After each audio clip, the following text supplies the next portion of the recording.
Era uma noite fria de inverno quando o oficial Marcos recebeu um chamado que, na hora, parecia rotineiro. Um vizinho relatara sons estranhos vindos de uma casa abandonada no centro da cidade. A casa era conhecida por sua história sombria. Anos antes, uma família inteira havia desaparecido sem deixar rastros. Ao chegar ao local, Marcos percebeu que a porta da frente estava entreaberta. Ele sacou sua lanterna e entrou. O ar dentro da casa era pesado, com um cheiro de mofo misturado a algo que ele não conseguia identificar. As paredes estavam cobertas de marcas estranhas, como se alguém tivesse arranhado a pintura com unhas. Em cada canto, ele sentia como se estivesse sendo observado. Enquanto explorava os cômodos do térreo, encontrou velhos objetos cobertos de poeira.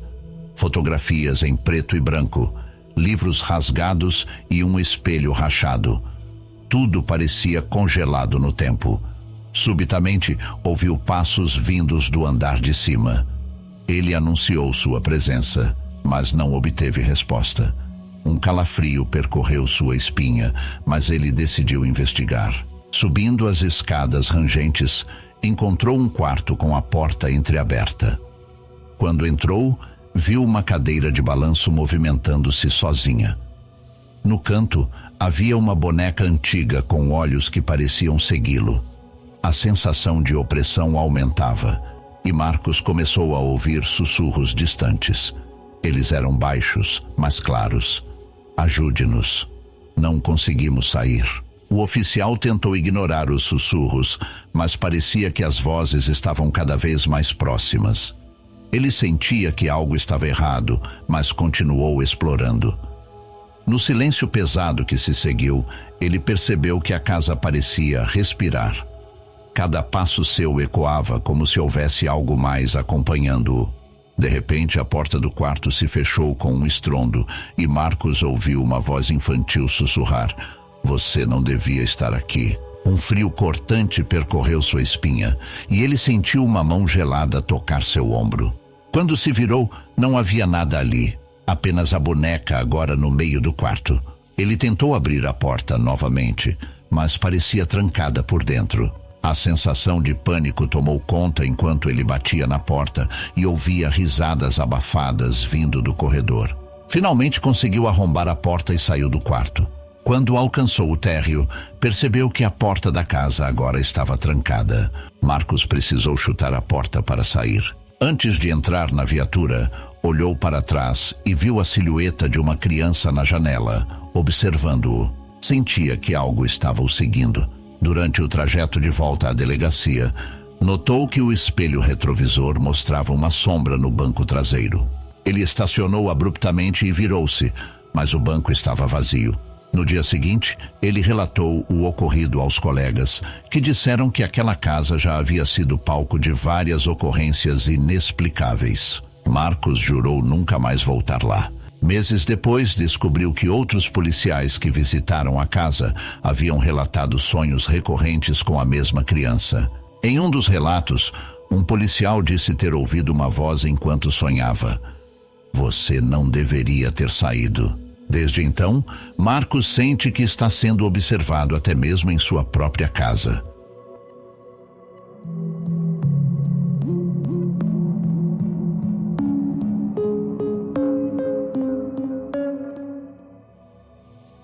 O oficial Renan fazia uma ronda noturna em uma rodovia pouco movimentada. Era quase 3 da manhã quando ele avistou uma figura na beira da estrada, acenando por ajuda. O homem vestindo um terno surrado parecia perdido. Renan encostou e perguntou o que havia acontecido. O homem respondeu que seu carro havia quebrado mais à frente e pediu uma carona até a cidade mais próxima. Renan concordou e o homem entrou na viatura. Durante o trajeto, o passageiro permaneceu em silêncio, exceto por algumas instruções de direção.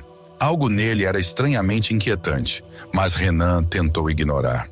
O ar dentro da viatura parecia mais frio do que o normal, e a certa altura, Renan notou que os vidros do carro estavam embaçados, apesar de o aquecedor estar ligado. Era como se o próprio ambiente ao redor do homem fosse estranho. Enquanto dirigia, tentou puxar conversa com o passageiro. Perguntou de onde ele era e para onde estava indo, Mas as respostas do homem eram vagas. Ele dizia coisas como: "Estou apenas voltando para casa." Em certo momento, Renan notou pelo retrovisor que o homem não parecia refletir no espelho. Ele piscou algumas vezes achando que era cansaço, mas a sensação de desconforto aumentava. Ao chegar ao local indicado, uma antiga oficina abandonada, o homem agradeceu e saiu do carro. Quando Renan olhou pelo retrovisor, percebeu que o passageiro havia desaparecido. Confuso, ele saiu da viatura e procurou ao redor, mas não havia sinal de ninguém. A oficina parecia deserta, mas ao se aproximar, viu um carro destruído no fundo do terreno, coberto de vegetação. Dentro, um velho jornal amassado trazia a manchete: "Homem morre em acidente trágico na rodovia." Renan ficou intrigado e decidiu investigar mais a fundo. Ele voltou ao local durante o dia e descobriu com os moradores da região que, anos antes, um homem de terno havia morrido em um acidente brutal naquele trecho da rodovia. O detalhe mais perturbador foi quando Renan descreveu o homem para um dos moradores, que lhe mostrou uma foto antiga. Era o mesmo homem que ele transportara.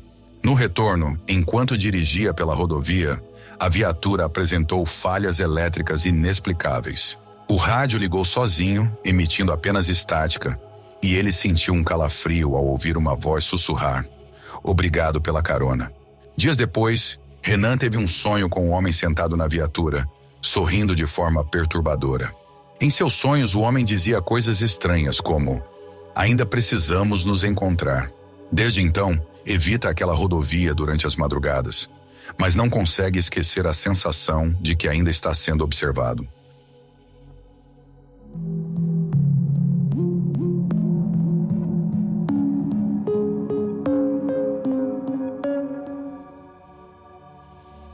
Nunca tive medo de espelhos. Para mim, eles sempre foram objetos comuns, parte do dia a dia.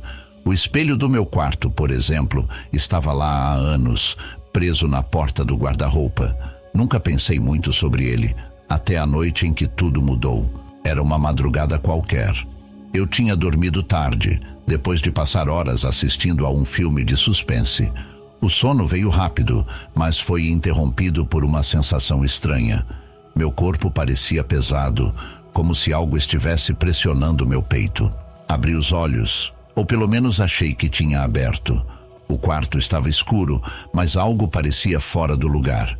Demorou alguns segundos para perceber o que era. O espelho, que ficava de frente para a cama, refletia algo que não fazia sentido.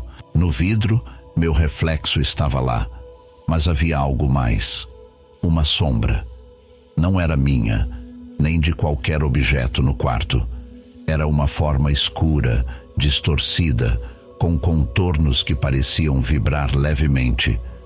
Ela não se movia, mas dava a sensação de que estava viva, observando. Minha respiração ficou presa na garganta. Tentei fechar os olhos, mas não conseguia. Era como se aquela sombra tivesse algum tipo de controle sobre mim. Então, ela começou a se mexer. Lentamente, a forma escura se deslocou no espelho, separando-se do meu reflexo. O terror tomou conta de mim quando percebi o que estava acontecendo. A sombra não estava apenas no espelho, ela estava saindo dele.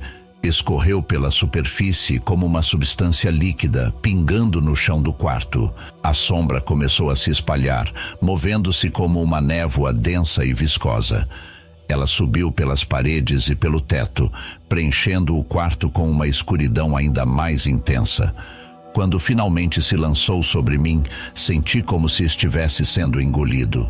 Era fria, sufocante, e trazia consigo um peso que parecia esmagar minha alma.